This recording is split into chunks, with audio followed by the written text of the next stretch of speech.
Within the bright moon hall of the Ningyuan Marquis Manor, a golden-laid hollowed beast-shaped incense burner gently exuded a rich, lingering scent of ambergris, originally intended as a welcoming banquet for me, the true legitimate daughter, upon my return home. The hall was now so silent that even the drop of a pin could be heard. I looked down at the grime still lodged in the crevices of my fingers, marks left by 16 years of labor in a remote mountain village, utterly out of place in this opulent hall. Sister, since you're back, some old matters ought to be settled.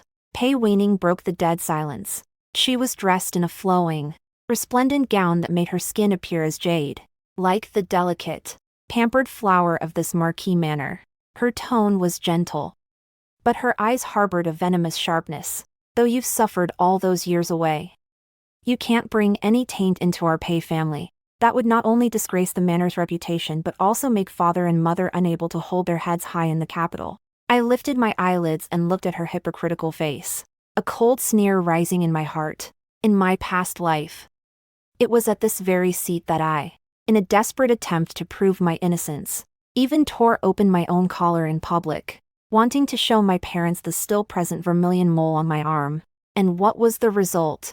Pei Wanning had bribed the midwife, pointing at the birthmark on my arm and claiming it was a scar left after childbirth. At that moment, I became the biggest laughingstock in the capital. My biological father, Pei Jinwei, slapped me so hard with a single blow that I passed out. And from then on, I began a hellish, ruined life. Wanning, what nonsense are you talking about?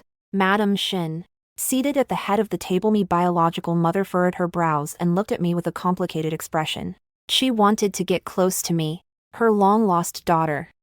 Yet she was repulsed by the earthy smell clinging to me. Pei Wanning covered her lips with a light laugh, then clapped her hands. Behind the screen, an old nursemaid led out a thin, scrawny child. The child appeared to be about 3 or 4 years old, covered in filth, with tangled hair obscuring most of their face, revealing only a pair of bright, black and white eyes that shrank back in terror. Sister, take a look. Doesn't this child seem familiar? Pei Wanning pointed at the child, deliberately raising her voice to draw the attention of the Marquis's relative seated nearby. I went to great lengths to find him from that mountain where you used to live. The neighbors all say this child usually calls you mother. Sister, you can't hide something like this. If you admit it openly, father and mother might still spare him a meal, but if you deny it, outrageous. Pei Jinwei slammed the table hard, causing the celadone teacups to buzz and tremble. He pointed at me, shaking with fury. Pei Jinshu, you disgraceful wretch. Our Ningyuan Marquis has been hereditary for generations, upholding a pure and upright family tradition. How could it produce a shameless beast like you, bearing a child out of wedlock? The murmurs around us erupted into an uproar. TSK, TSK, raised in the countryside after all, with restless blood running through your veins. Bringing a bastard child before even stepping through the door. How will Miss Wanning ever hold her head up in the capital's elite circles? Look at that filthy kid. Probably fathered by some tenant farmer or a bandit from the mountains. The venomous words rained down on me like hailstones. A glint of smug satisfaction flickered in Pei Wanning's eyes. She was waiting for me to break, to go mad, to once again, as in my past life, spiral into a futile cycle of self-justification, tearing myself apart until there was nothing left. But I didn't. Under everyone's gaze, I slowly rose to my feet, my movements carrying an air of composure. I didn't look at the enraged Pei Jinwei, nor at the disgusted Madame Shin. Instead, I walked straight toward the child trembling in the corner. The child instinctively flinched as I approached, letting out a faint whimper from deep in his throat. Like a frightened little animal, my heart ached. In my past life, I only learned later that after Pei Wanning brought this child back, she had pricked him all over with embroidery needles to force him to call me mother in public. In the end, she starved him to death in a dilapidated temple. Even in his final moments, he clutched tightly to a jade pendant carved with a Qilin pattern. That jade pendant was a token unique to the great Qi imperial family. He was the eldest legitimate son of the current Crown Prince Xiao Che, who had been missing for 3 years. I crouched down, and amid the stunned gazes of the crowd, I pulled the filthy, stinking child into my arms. Sister, are you admitting it? Pei Wanning's voice was filled with barely concealed excitement. Did you really have an illegitimate child out there? I held the cold, stiff little body tightly in my arms, feeling his heart pounding violently. I lifted my head, my face showing not a trace of shame, but instead revealing a bright and pitying smile. Yes, he is my life. My voice was clear and resounding. Echoing through the hall, Pei Jinwei was so furious he nearly fainted. He grabbed a porcelain vase and hurled it at me. You wretched creature. How dare you admit it? Someone, take this bastard out and beat him to death with clubs. Lock this beast in the ancestral hall and whip him without mercy. Who dares to touch him? I shot to my feet, shielding the child behind me, my gaze as sharp as a blade, piercing straight at Pei Jinwei. Father, you say this child has disgraced our name, but look closely his brows. The bridge of his nose. So refined. How could he possibly be the offspring of some coarse, vulgar man from the wild mountains? I reached out and gently brushed aside the stray strands of hair on the child's forehead. His bone structure was remarkably distinguished, even covered in grime. It couldn't hide that innate nobility. More importantly, behind his left ear, there was a bright red, bean-sized cinnabar mole. This is the bloodline mark of the direct descendants of the Xiao royal family. Pei Wanning, sensing the situation was turning unfavorable, rushed over to pull the child away. Sister, have you lost your mind? How dare you try to argue about such a disgraceful matter? This filthy thing staying in the mansion even a moment longer is a sin. As she reached for the child's hand, I swung my hand back and slapped her hard across her delicate face. Slap. The sound was even louder than the shattered teacup from earlier. My child is none of an outsider's business to meddle in. I stared at Pei Wanning with a cold, piercing gaze, speaking each word deliberately. Pei Wanning, you went to great lengths to bring him back, didn't you? Since that's the case, I must thank you properly for sending me a grand gift that will make the entire Pei family and even the whole capital tremble. Pei Wanning covered her face, her eyes filled with disbelief. She clearly hadn't expected that cowardly, self-abasing country bumpkin to strike her. You dare hit me? Father, mother, look at her. Not only does she admit to the scandal, but she's also gone mad and attacked me. Madame Shen also stood up, her voice choked with tears. Jin Shu, you've disappointed me so much. How could you acknowledge such a stain? Don't you realize this will ruin your entire life? Ruin me. I lowered my head and kissed the top of the child's head. The child seemed to sense my goodwill, staring at me timidly with those big eyes, its little hands clutching my clothes tightly. No, he is my lucky star. I looked at Pei Jinwei, my tone eerily calm. Father, since you believe he has disgraced the family, then banish me and my son from this bright moon hall. But mark my words, once I walk out that door today, if you ever beg me to return, the price will not be the same. Get out! Get out! Pei Jinwei roared, pointing at the door. The Pei family has no shameless daughter like you. From today onward, you will stay in the most remote, desolate courtyard. Without my permission, you may enter but not leave. And if this bastard dares to set foot outside the room, beat him to death and discard the corpse. I took Abeo's hand and, under Pei Wanning's venomous gaze, walked out of Bright Moon Hall with my spine straight. Behind her were the curses of the Pei family and the clatter of the banquet's messy dishes and cups. Abao quietly tugged at my sleeve, his voice as faint as a mosquito's buzz. Auntie, it hurts. My heart trembled. I looked down and saw that in his small, tightly clenched hand, clenched from fear, his nails, too long, had dug into his palm, leaving bloody marks, and the ring of bruises on his arm from Pei Wanning's shoving earlier was shockingly vivid. Be good, Abao. No one will hurt you from now on. I held him in my arms, facing the cool autumn wind, and walked toward the most desolate courtyard. Pei Wanning, you thought that by pushing the Crown Prince's lost son onto me as my illegitimate child, you would ensure I could never rise again. But you forgot this child was the dying wish of the only person who saved my life in my past life. And in this life, I will not only keep him alive, but I will also use his hand to shatter all the wealth and glory of your Pei family into dust in an instant. The desolate courtyard was bone-chilling after nightfall. This falling flower pavilion was originally a storage room for odds and ends, with a leaky roof and dust covering the floor. I brought a basin of warm water, carefully wrung out the cloth, and gently wiped the dirt from Abeo's face. As the mud was washed away, that delicate little face, so exquisite it seemed otherworldly, gradually emerged. Abeo curled up on the worn-out wooden bed, his eyes full of wariness. When the cloth touched his back, he flinched sharply, letting out a suppressed, agonized cry. I paused in my movements and gently lifted his coat, which was so filthy its original color was unrecognizable. At just one glance, my breath completely stopped, and a surge of overwhelming hatred welled up in my eyes. On his frail back, a dozen or so fine scars crisscrossed. Some had scabbed over, while others still oozed blood and pus. Those scars were long and deep, clearly carved into his skin with an embroidery needle dipped in salt water. "It's her, isn't it?" My voice trembled. Abao bit his lip, his eyes rimmed with red, yet he stubbornly refused to let a single tear fall. He just clung tightly to my sleeve, his voice as fragile as delicate glass. "Auntie, Abao doesn't hurt. Abao will obediently call you mother. Please don't send Abao back." My heart felt as if it were being twisted. I suddenly pulled him into my embrace. In my past life, I was only concerned with my own innocence and never truly looked at this child's wounds.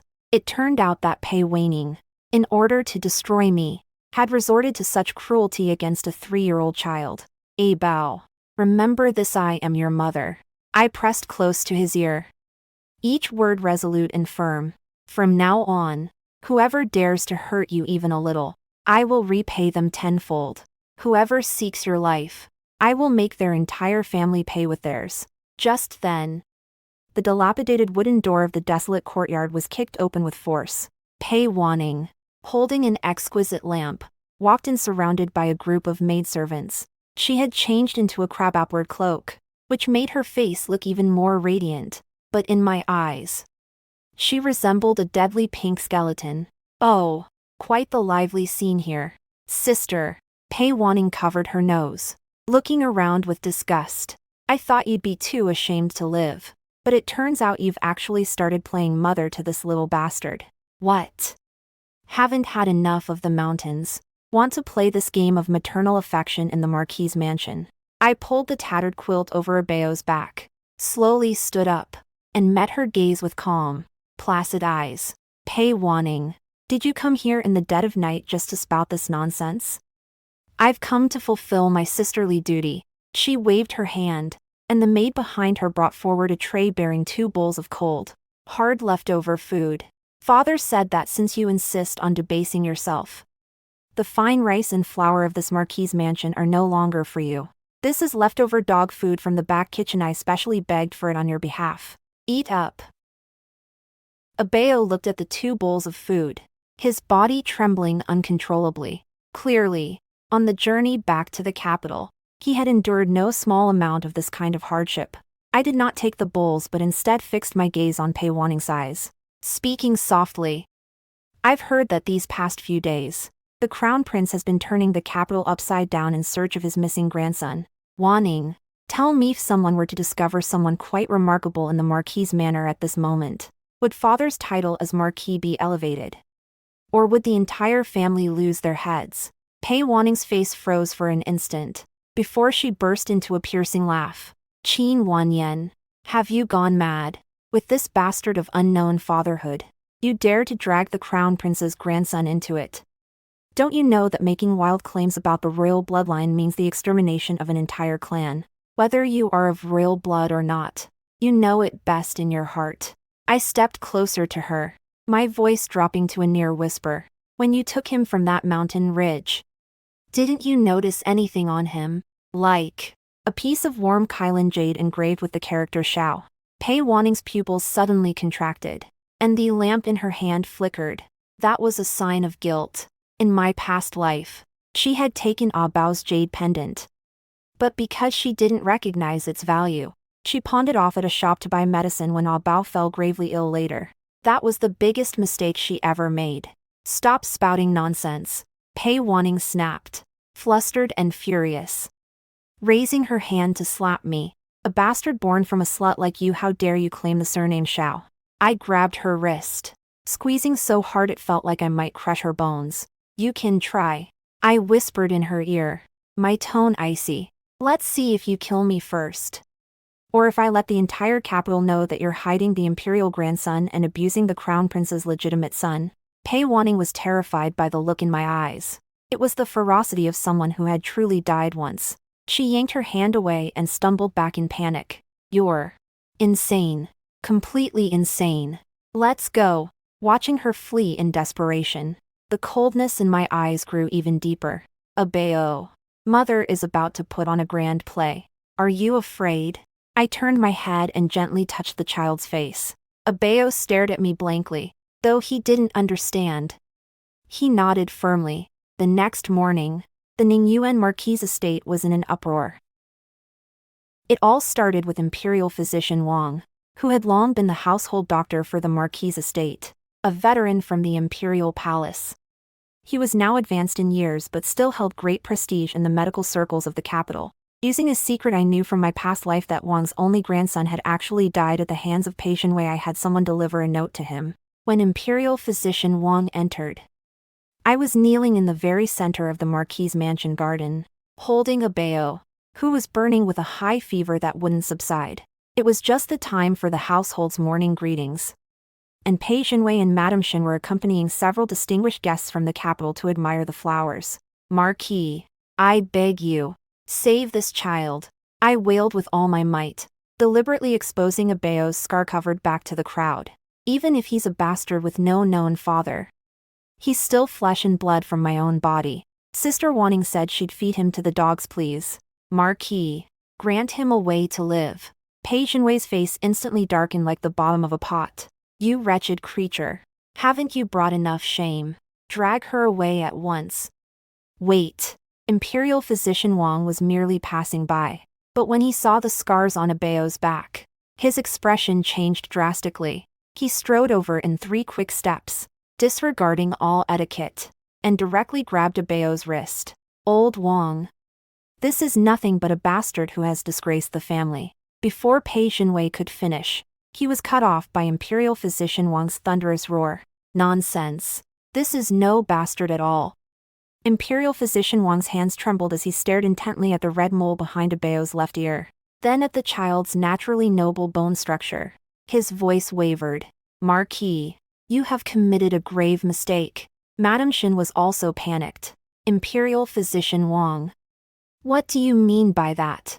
Imperial physician Wang suddenly knelt on the ground and bowed heavily toward Abeo, his words shocking everyone. I once served by the late emperor's side. This cinnabar mark behind the ear is the dragon blood mold that only the royal bloodline possesses. This child's appearance is exactly the same as the current crown prince when he was 3 years old.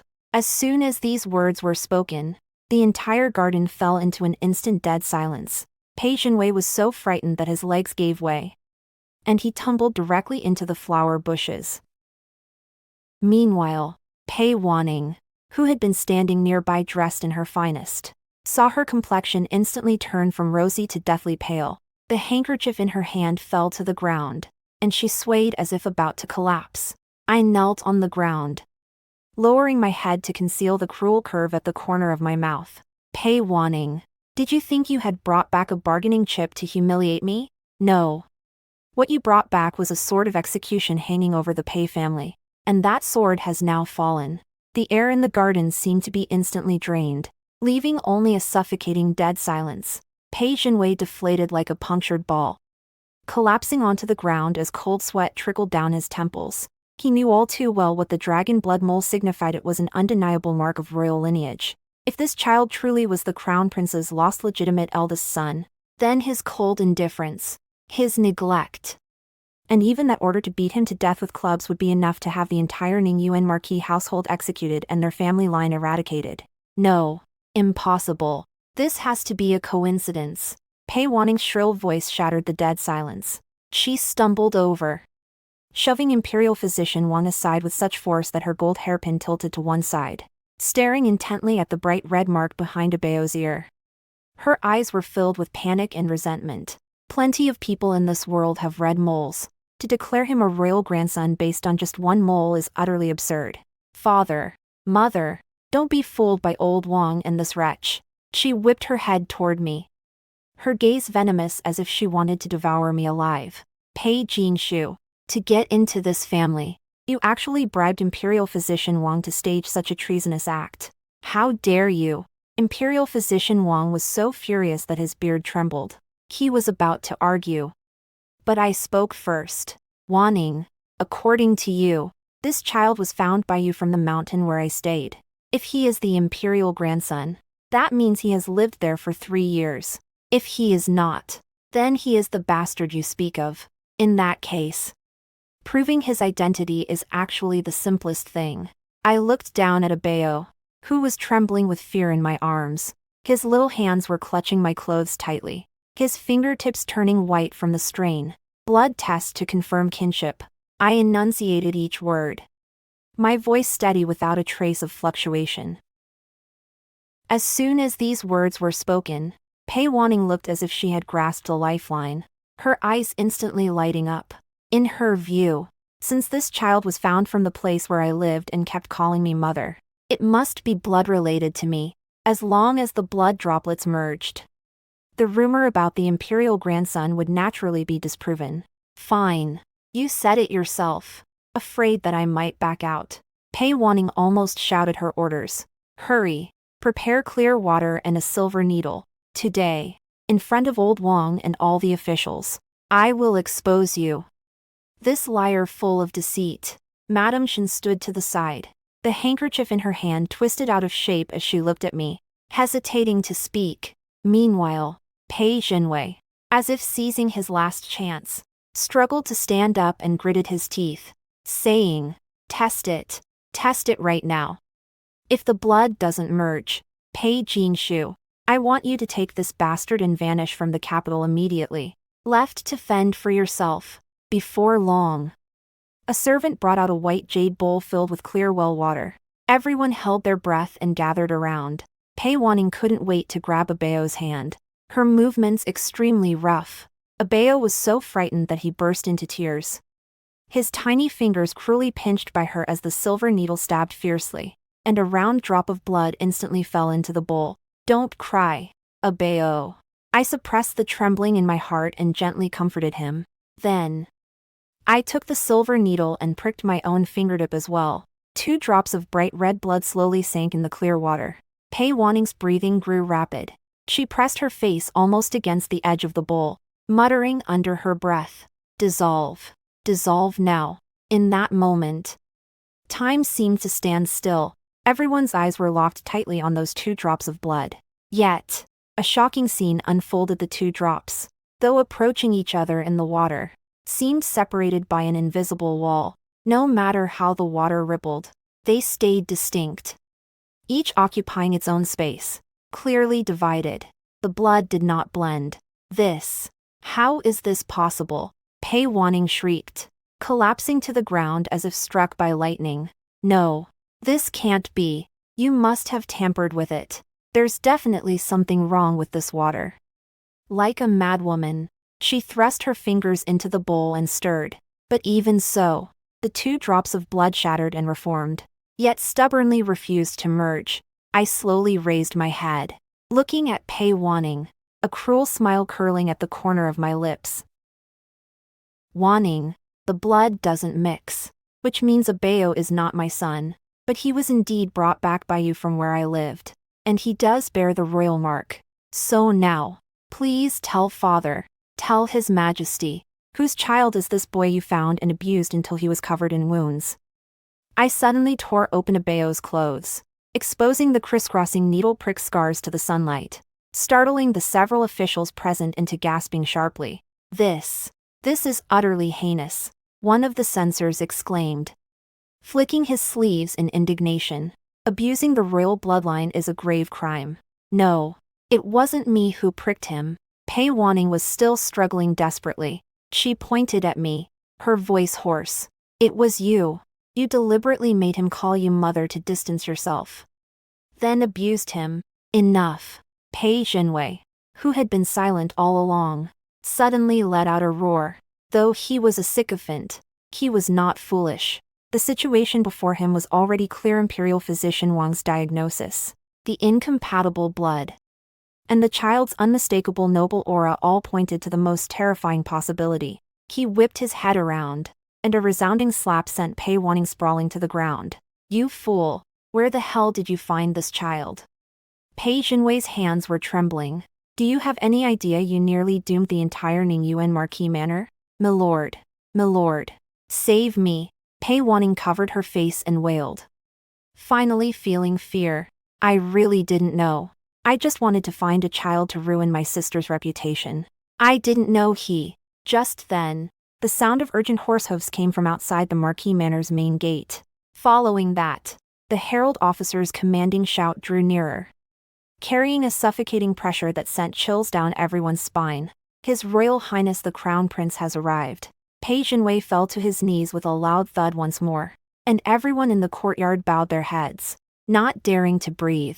I held Abeo tightly, watching as the man draped in a black Xuanwu bird cloak, his face as cold and stern as a demon, stepped through the gates of the Marquis's mansion. Xiao Che, the man who in his past life had gone mad searching for his son, only to be used by Pei Wanning and ultimately torture me to death. His gaze at this moment was colder than ice and snow, exuding an aura of ruthless decisiveness. His eyes swept past the crowd kneeling on the ground and landed directly on Abeo in my arms. In that instant, something in his cold, ruthless eyes shattered completely, replaced by a surging tidal wave. Abeo seemed to sense something as well. He stopped crying, his eyes wide as he stared at the tall figure drawing closer, and timidly called out, Dad, Daddy. Xiao Che's steps suddenly halted. This man, who remained unshaken even when Mount Tai crumbled before him, now had reddened eyes at that tender cry. He rushed forward in great strides, ignoring the mud on me and the dirt on Abeo. Stretching out his trembling hands, he enveloped both mother and son in his shadow. Pei Wanning, who had collapsed on the ground, completely fainted the moment she saw Xiao Che appear. The deadly trap she had designed finally claimed its first victim herself. Xiao Che tightly held onto a bough, a sense of relief he had never shown in public. His cold, dark bow robe still carried the chill from outside. Yet at this moment, he carefully restrained all his sharpness, afraid of startling the treasure he had regained in his arms. Hunger. My hunger. Xiao Che's voice was hoarse, a suppressed sob that had been held back for 3 years. Abeo lay on his shoulder, his little hands clutching his collar. Yet he couldn't help turning back to look at me, his eyes full of dependence. This scene struck like a heavy hammer, landing squarely on the hearts of every member of the Pei family. Forgive me, Your Highness the Crown Prince. I truly had no idea he was the imperial grandson. Pei Jinwei knelt on the ground, trembling like an autumn leaf in the wind. His eyes, once filled only with lust for power, were now brimming with the fear of death.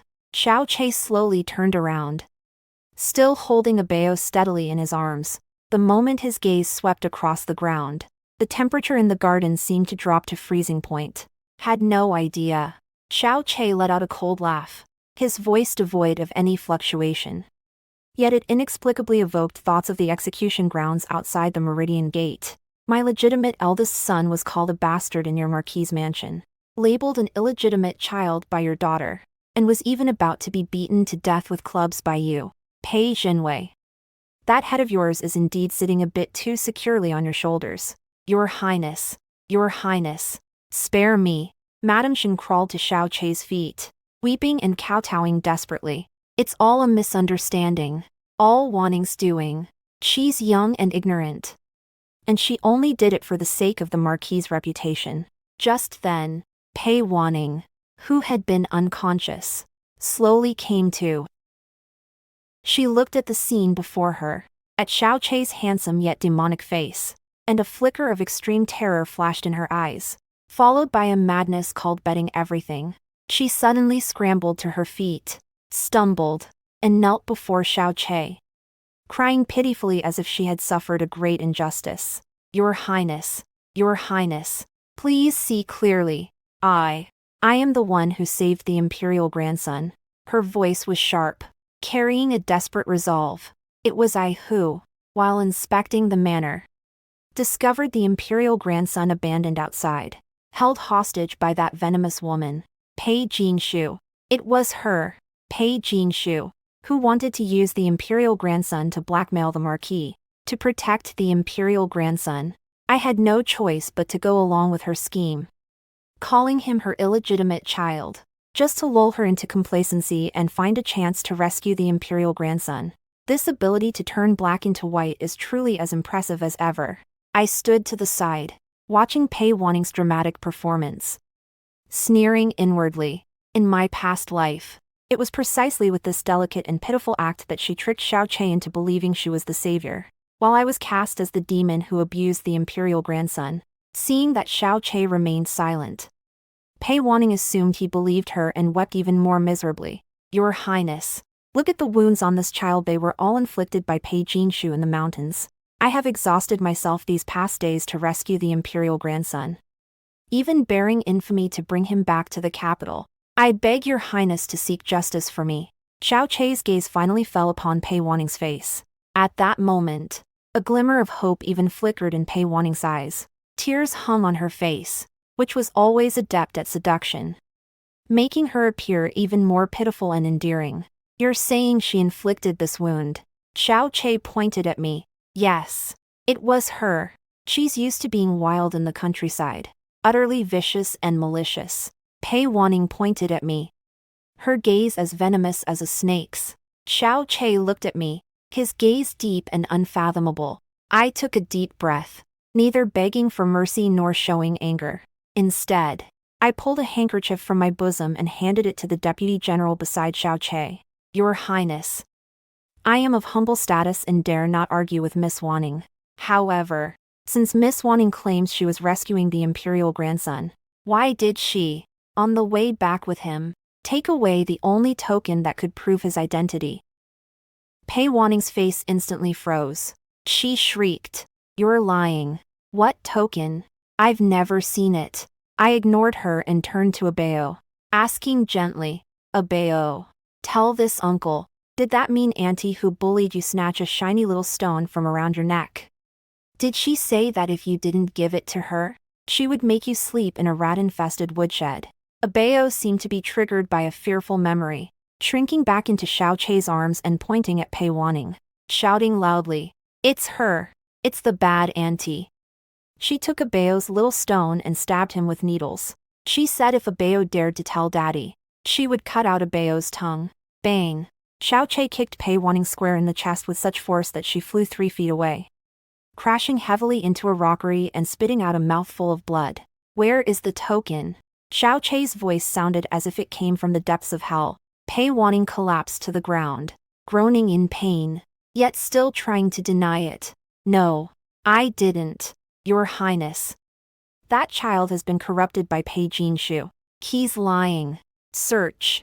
Xiao Che said only one word. The accompanying elite guards immediately rushed toward Pei Wanning's bedchamber. Pei Wanning watched them in despair, her entire body going limp like mud.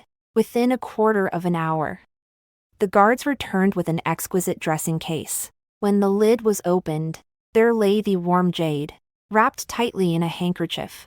The character Xiao carved on it gleamed brilliantly in the sunlight, like the loudest slap, striking the Pei family's face with full force. Not only that, I stepped forward, looking at the pitiful Pei Wanning, my tone icy. Your Highness, please examine the gaps between Miss Wanning's fingers. Everyone's gaze shifted over. Pei Wanning instinctively tried to withdraw her hand, but a guard firmly pressed it down. In the well-maintained crevices of her fingers, there remained a trace of dried blood and an extremely faint, peculiar scent of red ink grass. This was a preservative red ointment deliberately left behind after pricking needle holes into the skin, meant to make the wounds appear old, thereby framing me. This is the scent of red ink grass, which Imperial physician Wang knows best. It's a method to conceal fresh needle pricks and make the injuries look more gruesome. I said coldly, Pei Wanning, to frame me. You added 36 more needles to Abeo's back in the 2 days since bringing him back to the mansion. Is this also an act of saving his life? Xiao Che tore open Abeo's clothes in one swift motion, revealing the densely packed old and new needle marks that looked so horrifying in the sunlight. This was the only son he had been searching for 3 years. His most treasured bloodline. Ah! Xiao Che let out a furious roar, the sound shaking the entire Marquis manor. He suddenly drew the long sword from his waist, the tip pressing against Pei Wanning's throat. With just a fraction more force, he could make her bleed out on the spot. Pei Jinwei, this is the fine daughter you have raised, Xiao Che said, each word grinding like ice. Kidnapping the imperial heir, abusing the imperial grandson, framing the true heiress, conspiring to falsely claim a life-saving debt. For these crimes, do you think the hundreds of people in the Ningyuan Marquis Manor are enough to fill the moat of the imperial city? Pei Jinwei was now unable to even utter a plea for mercy. His eyes rolled back, and he was so frightened that he suffered a stroke. His mouth twisted to one side. Meanwhile, Madame Shen collapsed to the ground, mechanically repeating, "It's over. It's all over." I knelt on the ground, looking at the mess around me, but felt no pity in my heart. In my past life, I died under such false accusations. Back then, Pei Wanning held this jade pendant, pointed at my battered body, and claimed I was the malicious one. And Xiao Che, blinded by his concern, believed her lies and personally sent me into hell. In this life, I have finally returned all of this to her. Xiao Che slowly withdrew his long sword, his gaze fixed on me with an extremely complex expression. Within it lay confusion, scrutiny, and a faint trace of guilt that was hard to detect. "Are you Pei Jinshu?" he asked in a low voice. "I, Pei Jinshu, pay my respects to the Crown Prince," I said, lowering my head, my tone respectful yet distant. I had the fortune to care for the young prince in the mountains for 3 years by chance. Due to my humble status, I dared not presume to claim any connection. I intended to escort the young prince back to the capital upon returning home. However, I never expected that my household would be so dishonored as to subject the young prince to such humiliation. I am utterly guilty and beyond redemption. This speech both explained why I had Bao and positioned myself as the victim. Xiao Che was silent for a long time. Finally, he held Bao tightly in his arms and extended a hand toward me. "Since you have protected hunger for 3 years, then come with me to the Eastern Palace." I looked at that calloused hand, a symbol of supreme power, and understood in my heart that the struggles within the Marquis' mansion were merely the prelude. The true ascent to imperial rule had only just begun. I turned back, casting one last glance at Pei Wanning, who was being dragged away like a dead dog, and a faint smile curled at the corner of my lips. "Pei Wanning, this is only the beginning. I want you to watch from the deepest, most desolate cold palace of the Eastern Palace as I ascend, step by step, to the highest position you have always dreamed of." The Eastern Palace's carriage was entirely black, yet heavy gold threads were pressed into the corners of its canopy. I sat inside the spacious carriage, holding in my arms the finally sleeping Abe, or rather, the grand heir of Great Qi. Xiao hung. Outside the window, the 2 white marble lion statues of the Ningyuan Marquis' mansion rapidly receded from view, taking with them the last lingering nightmare of my past life. Xiao Che rode atop his tall horse, his back straight and firm as a pine tree. And only when he turned his head to glance at the carriage curtain did a trace of unyielding tenderness flicker in his eyes. The carriage entered directly into the imperial city. This walled city of red walls and green tiles was the place where I suffered humiliation and met my end in my past life. But in this life, it has become my arena to seize control of my destiny. Inside the Xuanda Hall, the scent of aloes wood was 100 times colder than that of the Marquis' residence. The reigning emperor, Xiao Qing, sat upright and solemn, the 5-clawed golden dragons on his dragon robe seeming ready to soar into the sky at any moment. Over 50 years old, his eyes, which had seen through the affairs of the world, trembled slightly when they fell upon the child in Xiao Che's arms. Truly like, the emperor slowly descended the vermilion steps, reaching out with a withered yet strong hand to gently stroke Abao's cheek. Startled awake by the long journey, A Bao rubbed his eyes and looked at the imposing old man before him. Instinctively, he shrank back into Xiao Che's arms and said in a childish, milky voice, "Daddy, I'm scared. Hunger. Don't be afraid. This is your imperial grandfather," Xiao Che said, his voice gentler than ever before. Upon hearing the address imperial grandfather, the emperor's eyes instantly welled up with tears.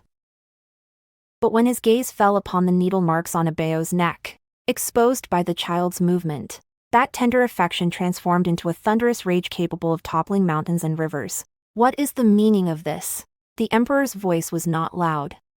Yet it carried a suffocating pressure. Why does my hunger bear such marks on his body? Xiao Che knelt, sweeping his robe aside, his voice chilling to the bone. Your Majesty, when I retrieved hunger, he was being imprisoned by Pei Wanning, the daughter of the Marquis of Ningyuan, to frame Pei Jingshu. The Pei family subjected hunger to needle torture on the journey back to the capital, attempting to conceal fresh wounds and claim the merit of saving his life. Slap. The white jade paperweight on the emperor's desk shattered into pieces. Ningyuan Marquis, Pei Jinwei. The emperor let out a cold laugh, the amusement never reaching his eyes. I recall that back then. The Pei family swore with conviction that they had found my lost flesh and blood for me. So, this is how they found him. Just then, a commotion of hurried footsteps and piercing wails came from outside the great hall. Your Majesty, have mercy. Your Majesty, have mercy. I truly was deceived. It was Pei Wanning. She must have realized that her death was imminent, for she broke free from the guards during her escort and desperately charged into the main hall. Her hair was disheveled, her once exquisite skirt now covered in mud and bloodstains. And there was a large purple bruise on her forehead from a collision. She knelt on the ground, kowtowing recklessly, her forehead striking the hard blue bricks with a dull thud. Your Majesty, Your Highness, I truly did not know he was the imperial grandson. It was all Pei Jinshesh instructed me to do this. She said that as long as I claimed the child was her illegitimate son, I could escape the royal family's pursuit. I stood quietly in the shadows, watching her final desperate struggle, feeling only sorrow. In my past life, she had knelt before me like this as well, but it was on the eve of my being sold into the brothel. She smiled sweetly and said to me, "Sister, your fate was never meant to belong under the sunlight." I slowly stepped out of the shadows and made a graceful bow before the emperor. Your Majesty, I, Pei Jingshu, have a few questions I wish to ask Lady Wanning. The emperor coldly looked at Pei Wanning and gave a slight nod. I walked over to Pei Wanning, looking down at her face, which was filled with fear. Wanning, you say I instructed you. Then tell me, why was the Qilin warm jade engraved with the character Xiao hidden in your private dressing case? And why was the handkerchief wrapping the jade embroidered with the character Ning that you sewed yourself? Pei Wanning was speechless, her eyes red as she glared at me. That was your frame-up. You put it in when I wasn't looking. And these. I pulled a stack of yellowed papers from my sleeve and flung them heavily into her face. These were the evidence I had gathered only after her death and my past life testimonies I had collected from the neighbors in that mountain village before returning to the capital in this life. This is a record of you sending someone to the mountains every 6 months for 3 years to check on Abeo's well-being. You knew of Abeo's existence all along, yet you held back, waiting for the right moment. You originally planned to wait until I died in the mountains, then bring Abeo back to the capital as his savior. But you never expected me to return alive. I stared into her eyes, my voice clear and deliberate. You panicked.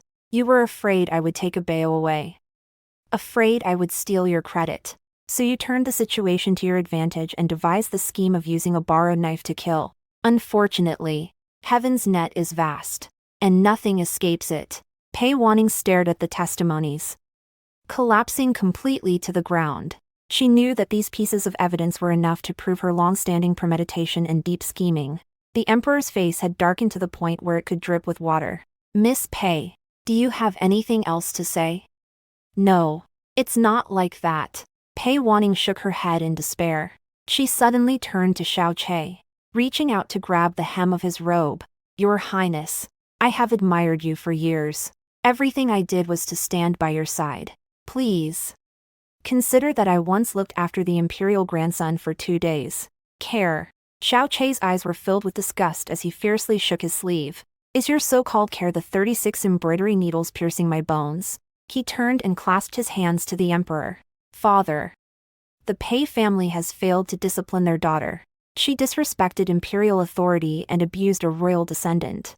Her crime deserves death. The emperor slowly closed his eyes. When he opened them again, his gaze was filled with ruthless resolve. By imperial decree, Ningyuan Marquis Pei Wanning, for allowing his daughter to commit violence and deceiving the throne, is stripped of his title, and his entire clan is to be confiscated. The principal offender, Pei Wanning, cruel and merciless, having harmed a royal descendant, is hereby sentenced to death. The remaining members of the Pei family, men shall be exiled to Lingnan, women shall enter the office of music and entertainment, never to be pardoned for eternity. Your Majesty, spare me. Pei Wanning let out a piercing scream before being dragged out like a dead dog by 2 burly imperial guards. Her fingernails scraped white marks across the blue bricks. But in the end, she could not change the verdict of fate. The great hall fell back into a deathly silence. The Pei family, that colossal force that had flayed and dismembered me in my past life, crumbled in an instant, all because of a single misstep by Pei Wanning. The emperor turned his head and looked at me. His gaze was no longer one of scrutiny, but a complex, probing look tinged with a hint of gratitude. Your name is Pei Jinshu. Yes, you have protected hunger for 3 years, and that is a meritorious deed. Although you are a daughter of the Pei family, this matter has nothing to do with you.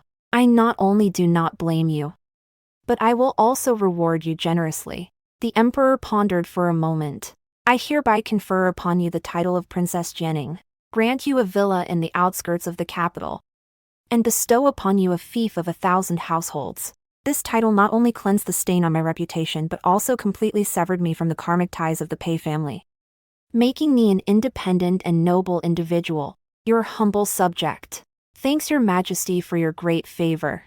I bowed deeply. Beside me, Xiao Che suddenly spoke. His voice was especially clear in the empty hall. Father, although the reward is generous, it is still missing one thing. The emperor raised an eyebrow. Oh, what is missing? Xiao Che walked over to me and, in full view of everyone, took my hand. His palm was dry and warm, carrying an unyielding dominance that brooked no refusal. Hunger cannot do without her. And I cannot do without her either. The Eastern Palace still lacks a mistress. The emperor was stunned for a moment, then let out a hearty laugh. Good. Very good. Inseparable indeed. Since that's the case, I shall make the decision myself. Once hunger recovers, I will grant you two a marriage, and choose an auspicious day to welcome Princess Jianing into the Eastern Palace. I looked up at Xiao Che. At this moment, there was no trace of the tyrannical crown prince in his eyes, only a deep, ocean-like obsession. I knew that the karma of the past life was completely severed at this moment, but I was even more aware that the road ahead in this deep palace was still long, and I would accompany him, step by step, to the pinnacle of power. The air in the dungeon was damp and cold, mixed with a smell of rotten earth.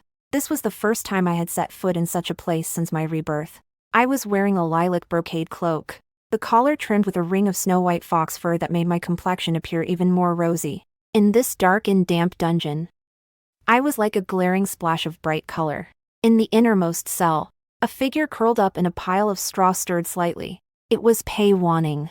In just 3 short days, she had completely lost her former proud and refined appearance. The begonniered cloak she wore was tattered, and the exposed arms bore not only previous scrapes but also bruises from the iron chains that had chafed her skin as she struggled. Hearing footsteps, she slowly lifted her head. Those eyes, once radiant and full of life, were now nothing more than 2 bottomless dry wells. What are you here for?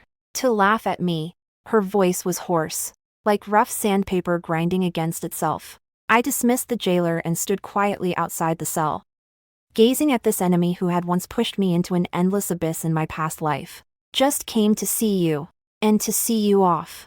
I took out a white jade porcelain bottle from my sleeve, the poisoned wine bestowed by His Majesty. Pei Wanning stared at the porcelain vase, suddenly erupting into a frantic scream. She lunged at the iron bars, clawing at them with such force that her nails cracked and bled. Pei Jinshu, you bitch. You knew all along that child was the imperial grandson, didn't you? You set this trap from the very beginning. You watched me walk right into it. So what if I did? So what if I didn't? My tone was calm, my gaze cold. Pei Wanning, when you took a bao from the mountain and stuck the first needle into him, you should have known that karma exists in this world. Karma. Ha ha ha ha. She laughed bitterly, tears streaming down her grimy cheeks. I just wanted to live a better life. What did I do wrong? You're the true-born daughter. And when you came back, I, the fake one, became nothing. I didn't want to go back to that poor mountain village. I didn't want to marry those pig-slaughtering tenant farmers. What did I do wrong? You were wrong to use an innocent child as a stepping stone. You were wrong to not only steal my identity but also try to take my life. I lowered my voice, pressing close to her ear through the iron bars. Wanning, do you know that in a world without you, I was once treated the same way by you? You broke my hands, poisoned my throat, and sold me to the lowest brothel. The despair I felt before I died. Do you understand it now? Pei Wanning's laughter abruptly stopped. She looked at me in terror, as if she had seen a vengeful spirit. You, what are you talking about? What world without me? You're insane. You're the one who's crazy. The wine is sweet, and it will be over quickly once you swallow it. I said no more, placed the porcelain bottle on the ground, and turned to leave. Behind me came her heart-wrenching cries and the crisp sound of the porcelain bottle shattering on the ground. But I did not look back. The grudges of a past life, with that shattering sound, were finally and completely put to an end.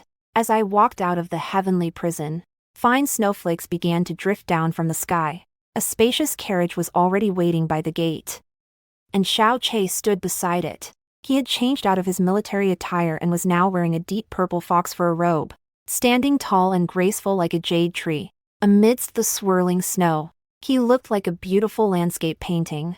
Seeing me come out, he quickly stepped forward and gathered my hands into his broad palms. His hands were warm, so warm that my nose tingled with emotion. Is it taken care of? He asked softly. I nodded.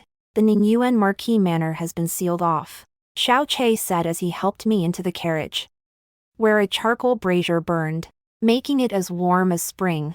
Pei Jinwei died of suffocation on the road to exile, and Lady Shen has entered Ganye Temple to cultivate, never to leave for the rest of her life. Listening to these names that once seemed so unattainable fall one by one, I felt no great stir in my heart. In the game of fate, once a dead move is made, the entire board is lost.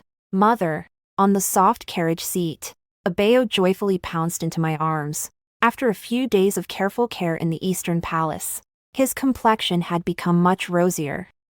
The fear in his eyes had dissipated, and he had turned back into that carefree child. He hugged my neck tightly and rubbed against my face. Father said, when the snow stops, we'll go fly a kite. Holding this soft little body, I turned to look at Xiao Che. He was gazing at us tenderly, his usually cold and stern eyes now filled with the warmth of worldly life. Your Highness, have you truly made up your mind about the marriage bestowed by His Majesty? I asked softly. Xiao Che sat down beside me, reached out, and pulled both me and our child into his arms. Jinshu, I searched for hunger for 3 years. And I also sought the shadow in my heart for 3 years. He looked into my eyes, his tone solemn and affectionate. The moment I saw you protecting him in the Marquis' residence, I knew that the master of this Eastern Palace could be no one else but you. I laughed. This time, it wasn't the bitter, desolate laugh of my past life, but a relieved smile of having survived a catastrophe and taken control of my destiny. A month later, the Eastern Palace held its grand wedding. That was the grandest wedding in the Great Qi dynasty in 100 years. Draped in a 9-tailed red phoenix wedding gown, I stepped onto the thick red carpet, ascending step by step to the supreme marble steps. On both sides of the street, the common people lined up to welcome me, all spreading the legendary tale of how the Princess of Jianing had protected the imperial grandson for 3 years. And those noble ladies who had once mocked me as a country bumpkin at the welcome banquet were now kneeling by the roadside, respectfully addressing me as Your Highness. The Crown Princess. Holding Xiao Che's hand, I stood atop the golden throne hall, overlooking the splendid rivers and mountains. A cold breeze swept by, and in my ears, it seemed I could once again hear the broken music from the brothel before my death in my past life. But that sound grew fainter and fainter, eventually fading into the clamor of drums and music and the crisp laughter of a bao. Pei Wanning wanted to use this child to destroy me. Little did she know, this child became both my sword and my shield. And even more so, the ticket to the pinnacle of power and desire. I looked at the man beside me, the one I would spend the rest of my life with, and said softly, "Ache, we will guard this realm together." Xiao Che tightened his grip on my hand, our fingers interlaced. All right, in this life, I am no longer anyone's pawn. I am Pei Jingshu, the Crown Princess of Daki, the future mistress of this realm. The river of stories surges ever forward, but my legend has only just begun to be written.